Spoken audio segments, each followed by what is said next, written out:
million people who left this country since it became a free nation. Poets, writers, ballad singers, all have placed this boat in our consciousness. It is part of our Irishness, this movement of people.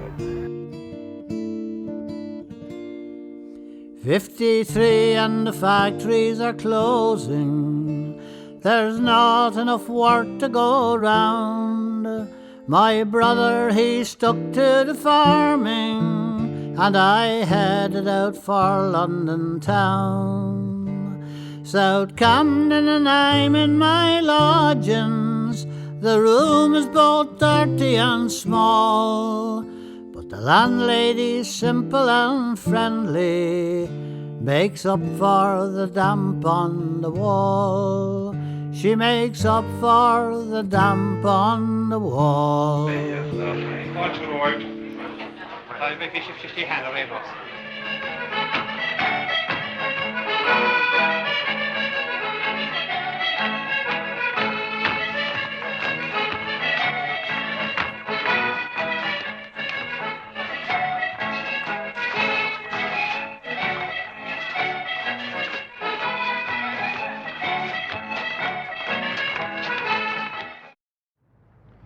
Three-quarters of those people who come to London are homeless, many squatting, others in hostels, many sleeping rough. Three-quarters of those who come to London do so with less than £100, a third with less than £30. Now that's against £600 necessary to secure a bedsit in the London area. Many young Irish emigrants end up at places like this, the Irish Centre, looking simply for a place to sleep. I'd been to Australia, came back, and then I felt I wanted to travel more. And so I didn't care. I think I've had twopence. I would have nearly just swam to get out of Ireland, you know. Was that bad? Yeah, it was that bad. Just the actual, just emotionally and every other way. Like even my the estate where I come from, St. Patrick's Park, you know. I mean, just people just doing nothing but standing outside like bookies and waiting for the night to come, you know. Terrible. Like I heard of places like Piccadilly Advice Centre, you know, from young Scots and Irish on the street. I went along there and. They just sent me to numerous sort of like emergency sort of shelter places, and from there you meet people, and it's like a string of squats until you get your dole check or whatever, you know. But it's mainly you just become very, very much on the street, and a little sort of wise boy of, you know, cheap cafes and stuff, you know, tube stations. Most of the London Irish squats are indeed scarcely fit for human habitation, but this emigration-hardened group of young men from Galway have taken over a large part of this somewhat incongruously named council flats block, and they insist they've made it quite habitable. Do you ever get disgusted with the whole thing? Oh, you get fed up sometimes, like. You have to get fed up around here. But, what do you make of it? You have to keep going. I knew things would be different than Ireland, but I didn't expect them to be as different as I found them.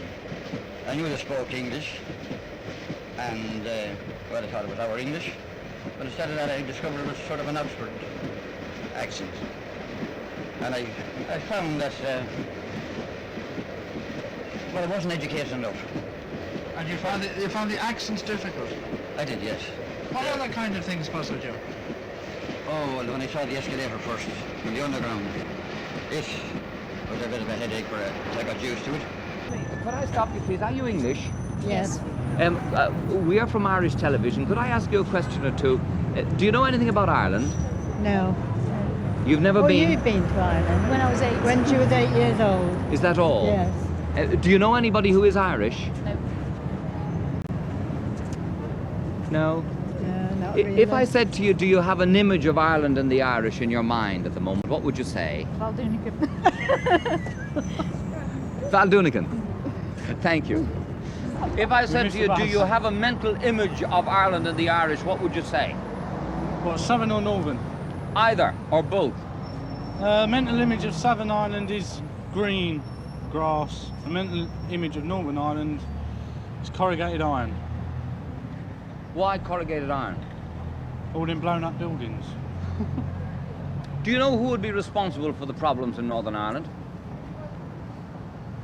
I haven't the foggiest idea.